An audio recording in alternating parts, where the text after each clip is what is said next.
بسم اللہ الرحمن الرحیم۔ نبی کریم صلی اللہ علیہ وسلم کا حسن اخلاق، حدیث کی روشنی میں۔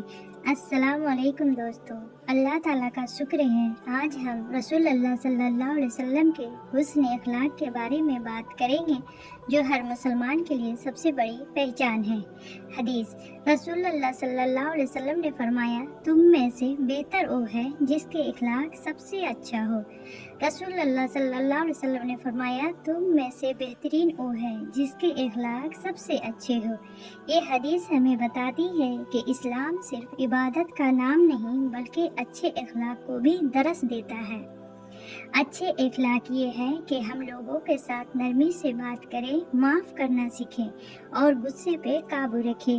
حدیث: نبی کریم صلی اللہ علیہ وسلم نے فرمایا، میں اچھے اخلاق کی تکمیل کے لیے بھیجا گیا ہوں۔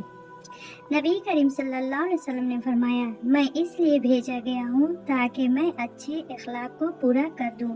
اس سے ہمیں پتہ چلتا ہے کہ اخلاق اسلام کی بنیاد ہے۔ آج کے دور میں ہم صرف بولنے میں ہی نہیں بلکہ گھر، بازار اور سوشل میڈیا پر بھی اپنے اخلاق کو بہتر بنانی چاہیے۔ حدیث: نرمی دلی جس چیز میں ہو اس چیز کو خوبصورت بنا دیتی ہے۔ رسول اللہ صلی اللہ علیہ وسلم نے فرمایا، نرمی جس چیز میں ہوتی ہے وہ چیز خوبصورت بنا دیتی ہے اور سختی ہر چیز کو بگاڑ دیتی ہے۔ آج ہمیں چاہیے کہ ہم اپنی زندگی میں سنت رسول صلی اللہ علیہ وسلم کو اپنائیں اور اپنا اخلاق کو بہتر بنائیں، کیونکہ اچھے اخلاق اللہ کو سب سے زیادہ پسند ہے۔